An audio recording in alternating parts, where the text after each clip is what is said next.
There are a lot of friends in this room. Thank you for being here. Friends, personal friends, long time friends of our wonderful institution.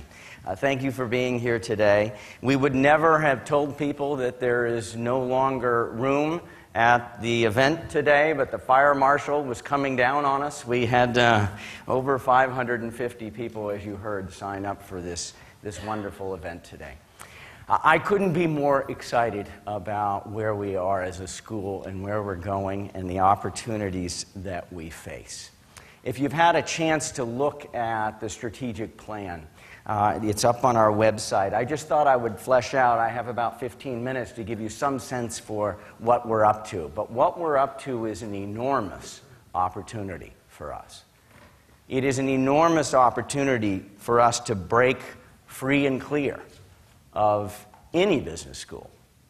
Right? You've been watching our upward progress under deans before me and our whole community before me that have put us in a wonderful position. Right? Just last week, our part-time MBA program, evening and weekend program, was ranked number 3 in U.S. News in the whole country. The data in that magazine show that it's the most selective part-time MBA program in the country.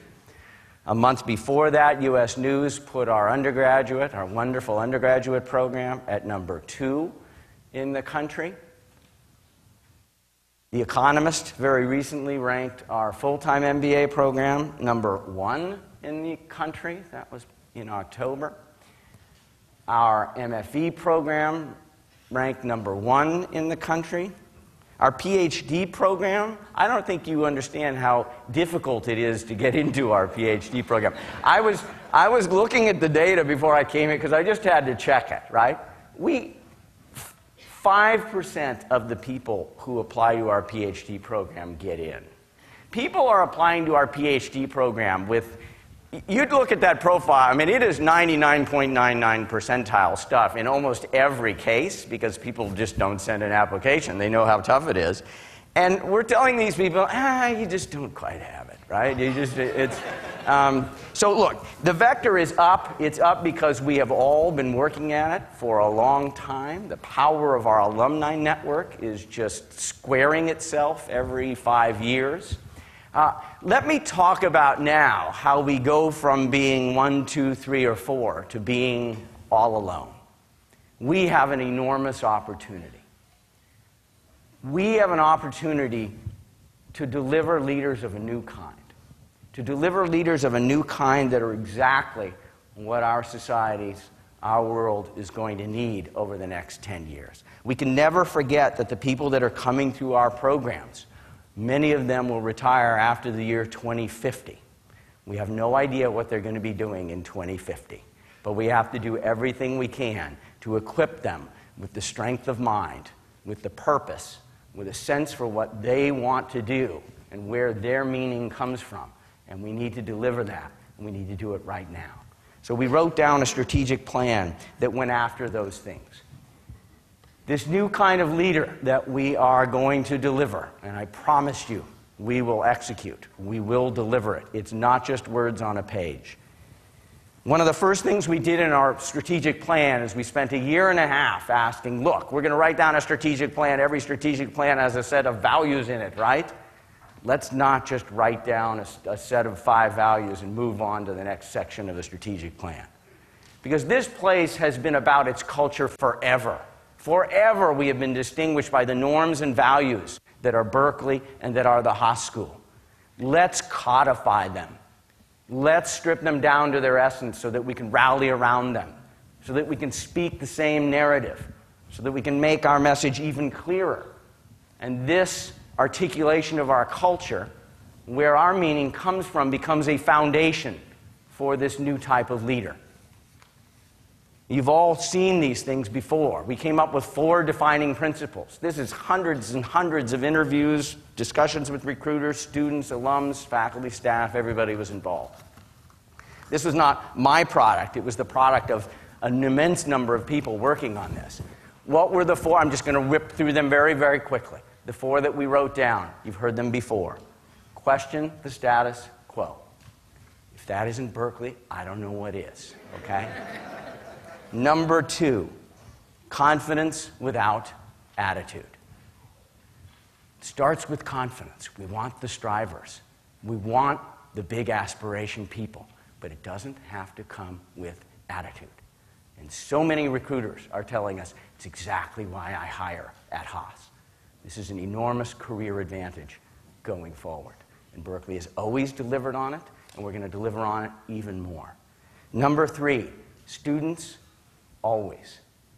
Students always. Yes, this is definitely about relentless curiosity, but it goes beyond that. Somebody said to me just the other day, Rich, there are 2 kinds of people. There's the kind of person who walks into a room of coworkers, basically sends the message, I can learn from you. And there are people who walk into a room and they send the message, I don't learn from you. We've all worked with both kinds of people. Berkeley produces a lot of the former, and we're going to produce even more. So students always isn't just about whether you spend a lot of time reading. It's about your relationships with other people and what your behavior says to those other people. Nothing says more to somebody you work with than you just taught me something, right? Students always. And the 4th one, beyond yourself. Beyond yourself.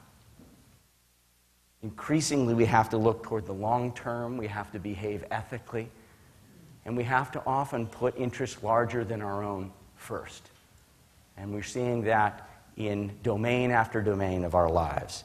Beyond yourself, the deep, deep public service mission that is our heritage at Berkeley is a really important part of that. I'm going to read to you one of my favorite things over the last week, okay? I get a letter. This is just last week I opened my mail. April 1, 2010, Dear Rich. We are in, from an alum, we are in our La Quinta home until late April, then we return to Orinda. I just finished reading your letter from the Dean in Cal Business and the new strategic plan. The Haas culture, this is all written out, handwritten. The Haas culture, number 1, question the status quo. Number 2, confidence without attitude. Number 3, students always. Number 4, beyond yourself. I think we've hit the nail on the head. Even a 1950 BS grad can identify with those points. For example, number 1 is a no-brainer for a Berkeley student.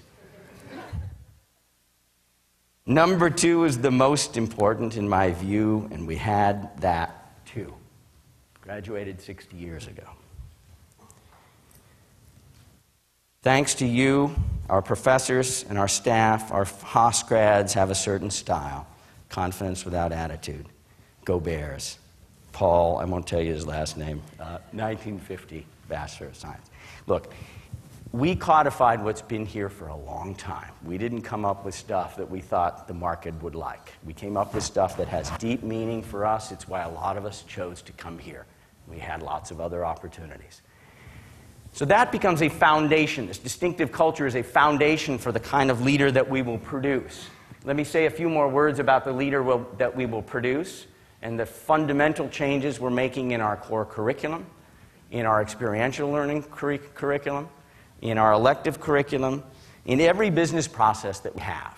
Right? So I just read to you some of these things from our culture. Guess what? There are 50 different things that we are going to do differently to deliver on those. I'll just give you one example on the culture front, right?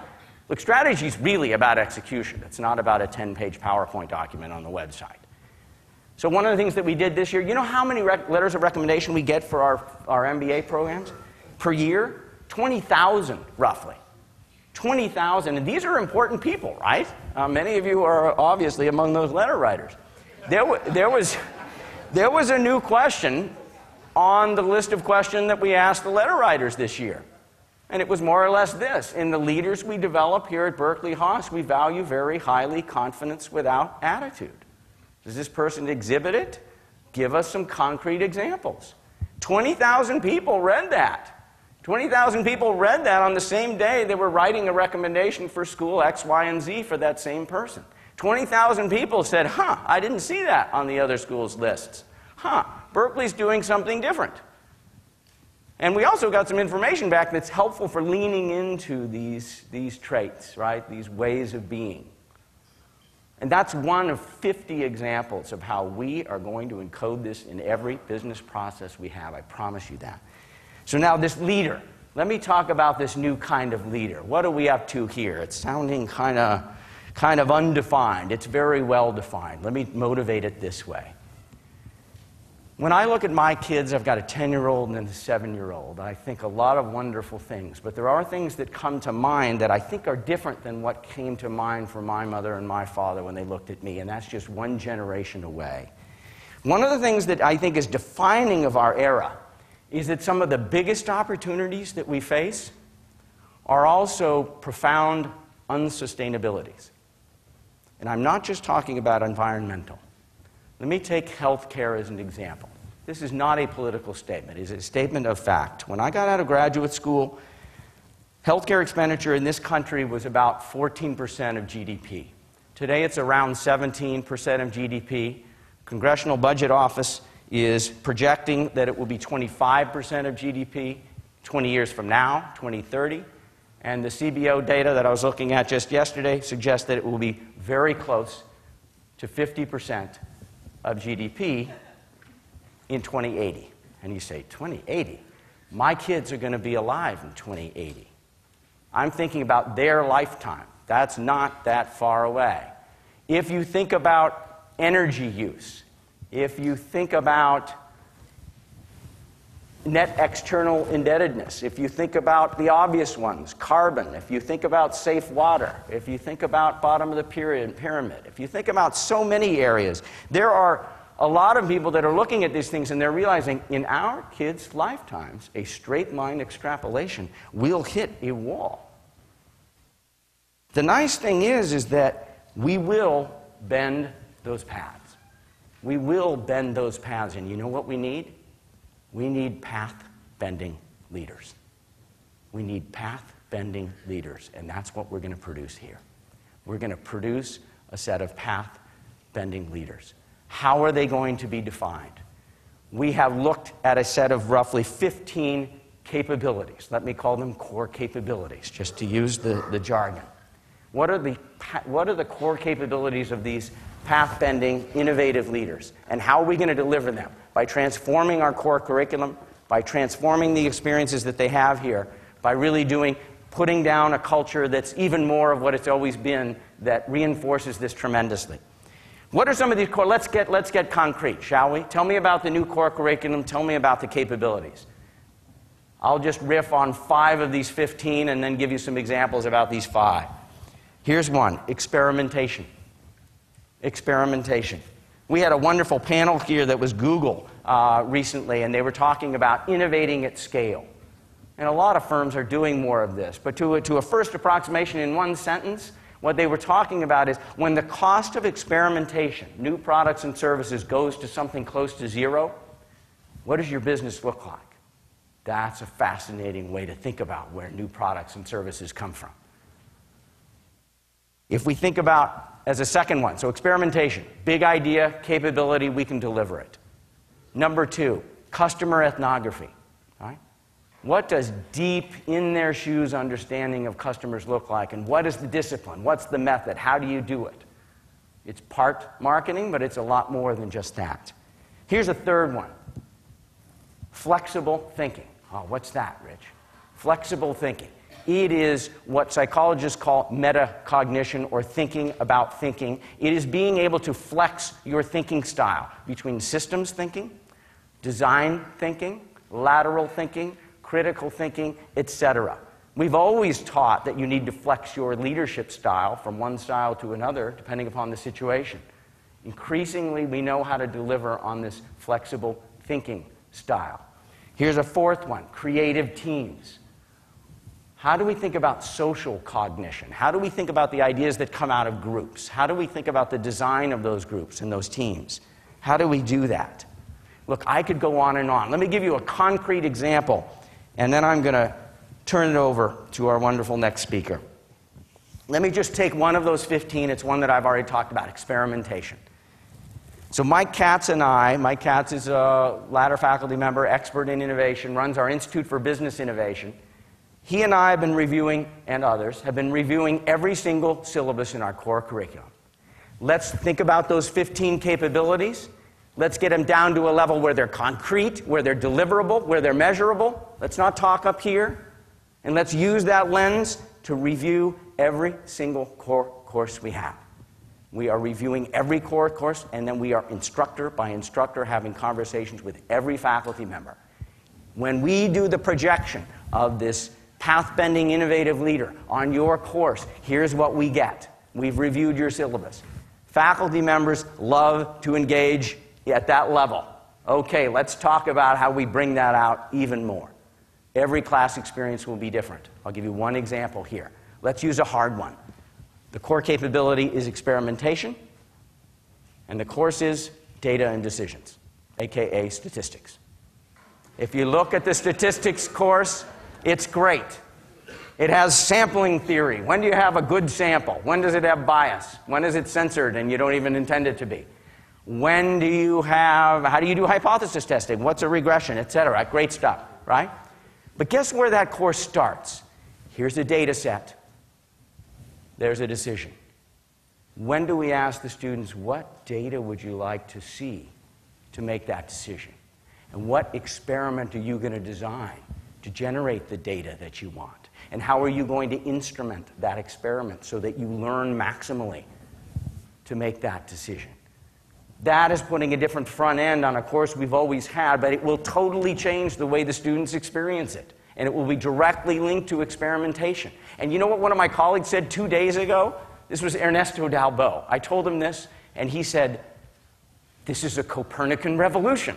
I said, "Tell me more. You got to tell me more." And he said, "This transforms our students from data consumers to data producers." Oh, that was a great insight. I have just mentioned one course and one of the 15 capabilities, and you can see the kind of energy that's coming out of this. We're going to produce the kind of path-bending leaders that this world needs in our kids' lifetimes, and I would argue this world needs in our lifetimes. And we can break free this right here, right? I promise you they will leave here knowing how to do the accounting, knowing how to do the finance, and knowing how to do the marketing. We are not going to lose touch with the fundamentals. We have a huge opportunity here. I couldn't be more excited. We want you to be part of it, okay? Really important stuff.